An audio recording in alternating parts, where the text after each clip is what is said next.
आज के इस समारोह में उपस्थित उत्तर प्रदेश सरकार में मंत्रिमंडल के मेरे वरिष्ठ सहयोगी, प्रदेश के पर्यटन और संस्कृति मंत्री श्री जयवीर सिंह जी, हिंदुजा ग्रुप के chairperson Shri AP. Hinduja ji, trustee Hinduja group Shri PP. Hinduja जी,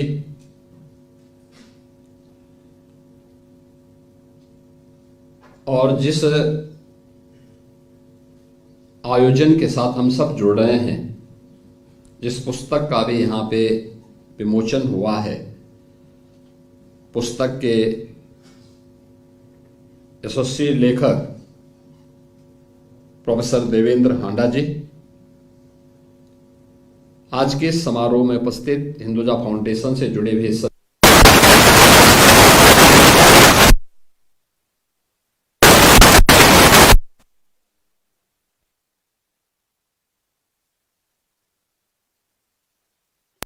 मैं सबसे पहले हिंदुजा फाउंडेशन को, इस पूरे आयोजन को आयोजित करने, भारत की धरोहर को संरक्षित करने के अपने इस अभियान के प्रति योगदान देने के लिए हृदय से धन्यवाद देते हुए आप सभी का मैं उत्तर प्रदेश सरकार की ओर से हृदय से स्वागत करता हूं, अभिनंदन करता हूं।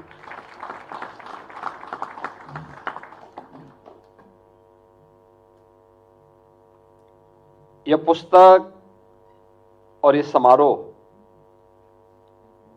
केवल एक सामान्य पुस्तक का विमोचन नहीं है, दुनिया की आंखों को खोलने वाला एक दस्तावेज भी है।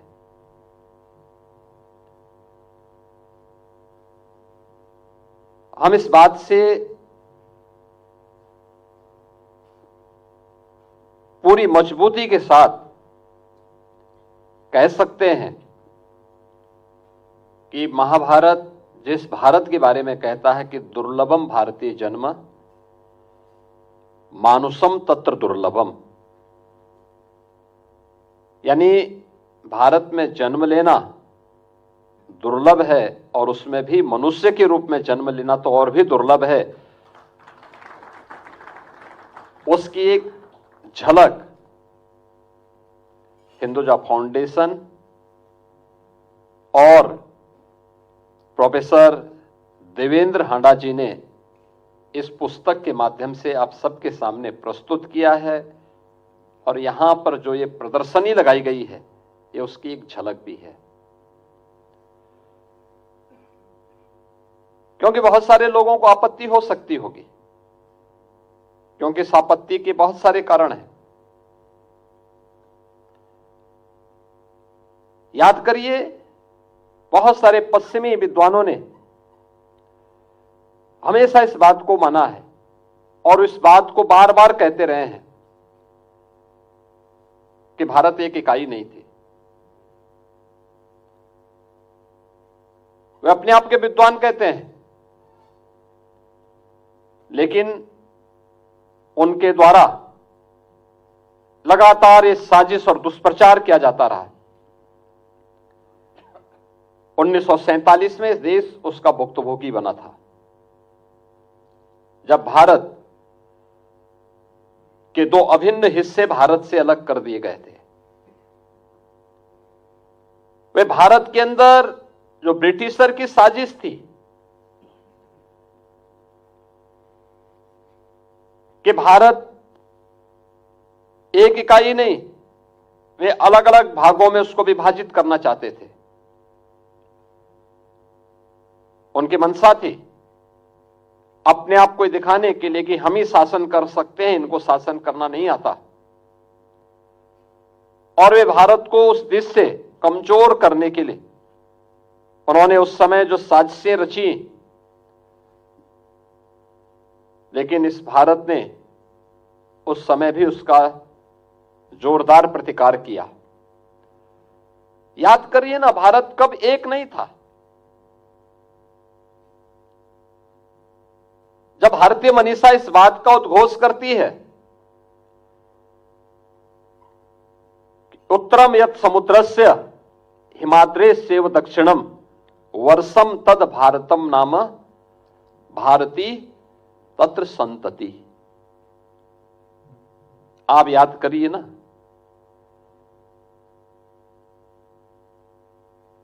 यह जो श्लोक है, यह ब्रिटिशर ने भी नहीं दिया है और इस्लाम ने भी नहीं दिया है। भारत की हजारों वर्षों की इस विरासत का प्रतीक है, जो हिमालय से सुदूर दक्षिण तक, समुद्र पर्यंत तक फैले हुए विस्तृत भूभाग को भारतवर्ष के रूप में जानता है। यह भारतवर्ष, जिसमें वर्तमान का भारत भी है,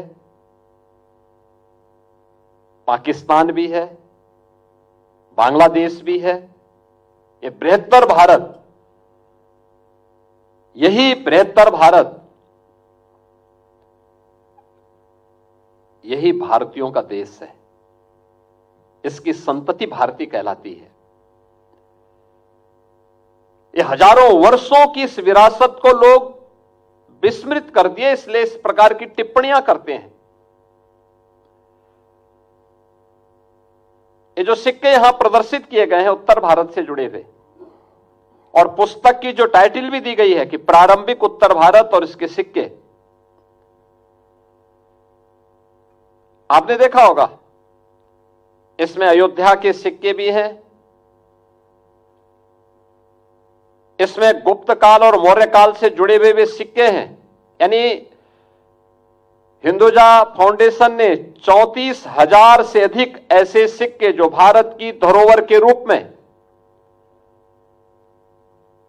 भारत की उस ऐतिहासिक पृष्ठभूमि को वर्तमान पीढ़ी के सामने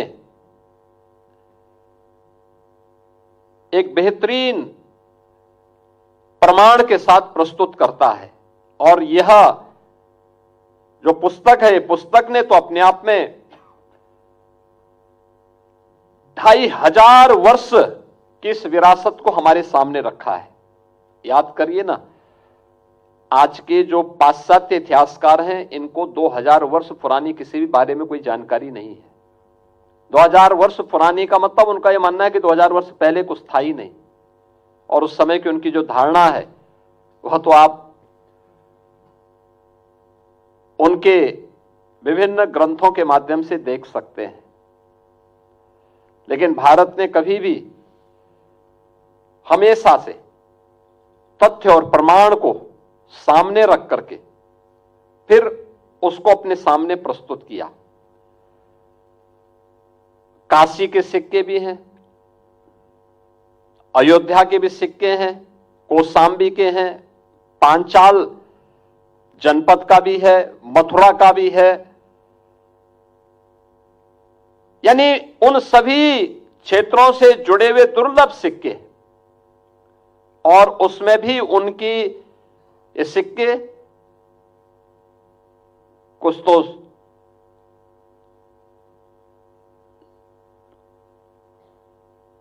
तांबे के हैं, कुछ चांदी से जुड़े चांदी के हैं, कुछ अन्य मिक्स धातु से भी बने हुए हैं।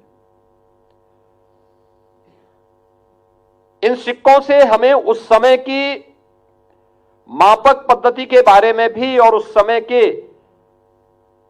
इतिहास को समझने, उस समय की भौगोलिक, सामाजिक और आर्थिक परिस्थितियों के बारे में भी जानने का एक बहुत बड़ा अवसर प्राप्त होता है। आप याद करिए ना, इतनी भारी विरासत आज भी पश्चिम में मानने को तैयार नहीं। आज भी वे मानते हैं कि दुनिया को लोकतंत्र उन्होंने दिया, जबकि इससे बड़ा सफेद झूठ दूसरा नहीं हो सकता। याद करिए, वैशाली गणराज्य, ये अपने आप में लोकतंत्र की आधारशिला रखने वाला प्रारंभिक गणराज्यों में से एक है। और इसीलिए आदरणीय प्रधानमंत्री जी ने G20 समिट के दौरान इस बात को पूरी मजबूती के साथ कहा था कि भारत दुनिया का सबसे बड़ा लोकतंत्र ही नहीं, बल्कि भारत लोकतंत्र की जननी भी है। यह भी प्रधानमंत्री मोदी जी ने इसलिए कहा क्योंकि लोकतंत्र के बारे में अगर किसी को जानना है तो उसको भारत से सीखना होगा। ये सिक्के भारत की उस विरासत के प्रतीक हैं, भारत की उस धरोहर के प्रतीक हैं जिसको भारत और भारतीयता पर, भारत की सनातन परंपरा पर जिसने जियो और जीने दो पर विश्वास किया, और दुनिया की कौन से ऐसी जाति, मत, मजहब, संप्रदाय है जिसको उसकी विपत्ति के समय हम भारतीयों ने शरण देकर के फलने फूलने आगे बढ़ने के लिए अवसर न दिया हो। दुनिया के अंदर क्या कोई और देश है, कोई अन्य मत, मजहब या संप्रदाय है जो इस बात की घोषणा करता हो कि अयम निज परोवेति गणना लघु चेतसाम उदार चरितानाम तो वसुधैव कुटुंबकम। ये केवल भारत ही इसकी घोषणा कर सकता है, दुनिया में कोई दूसरा नहीं कर सकता है। और मैं इस बात को लेकर के हिंदुस्तान फाउंडेशन ने 34,000 से अधिक सिक्कों को एक धरोहर के रूप में आज की वर्तमान पीढ़ी के सामने प्रस्तुत किया है। मैं देख रहा था, हम जो तोल की किसी चीज के बारे में जानते हैं, सबसे पहले दुनिया को अंदर किसी ने दिया था, मनु ने मापक की भी और तोल की पद्धति का एहसास दुनिया को कराया था।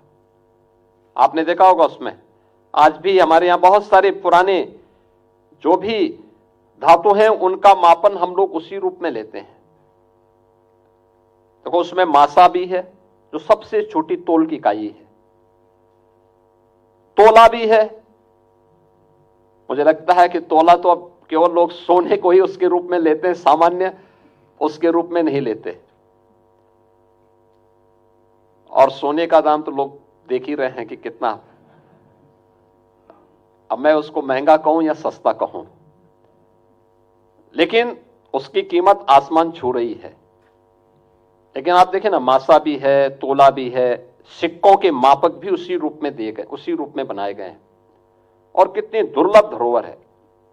निश्चित ही ये बहुत सुंदर प्रयास है हिंदुजा फाउंडेशन का, और मैं इसके जो यशस्वी लेखक हैं जिन्होंने उसको प्रदर्शित किया है, और खास तौर पर उत्तर भारत से जुड़े हुए इन सभी सिक्कों को इस प्रदर्शनी के माध्यम से आम जनमानस के सामने भी उनको दिखाने का एक प्रयास किया है। और मुझे लगता है एक नई प्रेरणा भी मिलेगी। यत्र तत्र बिखरे हुए इस प्रकार के सिक्कों को फिर से इकट्ठा करने का एक अवसर और एक नई प्रेरणा भी हमारी वर्तमान पीढ़ी को प्राप्त होगी। अन्यथा उत्खनन में बहुत सारी जगह निकलते हैं, लोग उसकी कीमत नहीं समझते, फेंक देते हैं, उसको गला देते हैं, किसी अन्य उसमें फेंक देते हैं। लेकिन आज जब मैंने यहां पे देखा उसको, जब यहां पे हम लोग अशोक हिंदुजा जी के साथ जब इसको देख रहे थे, अवलोकन कर रहे थे, और यहां पर वो बता रहे थे कि ये कौन सा सिक्का है, कब का है, किस जनपद से जुड़ा हुआ था, कौन से 16 जो महाजनपद थे उनमें से, यानी मौर्य शासनकाल, ये वही कालखंड है जब भारत का जो स्वर्ण युग था। याद करिए, उस कालखंड में दुनिया की इकोनॉमी में, अशोक जी उस समय दुनिया की इकोनॉमी में भारत का जो हिस्सा था वो 46% था। और ये आते आते 15वीं सदी तक भी दुनिया की अर्थव्यवस्था में भारत की हिस्सेदारी 24% तक थी। बीच के उसके बाद के कालखंड में भारत का इतना दोहन हुआ है, भारत का इतना लूटा गया कि जब ये देश आजाद हुआ तब भारत की दुनिया की अर्थव्यवस्था में योगदान मात्र 1.5 से 2% रह गया था। और आज हम सब अपने देश के यशस्वी प्रधानमंत्री जी का आभार व्यक्त करते हैं कि जिन्होंने भारत को चौथी अर्थव्यवस्था बनाने में आज सफलता प्राप्त की है।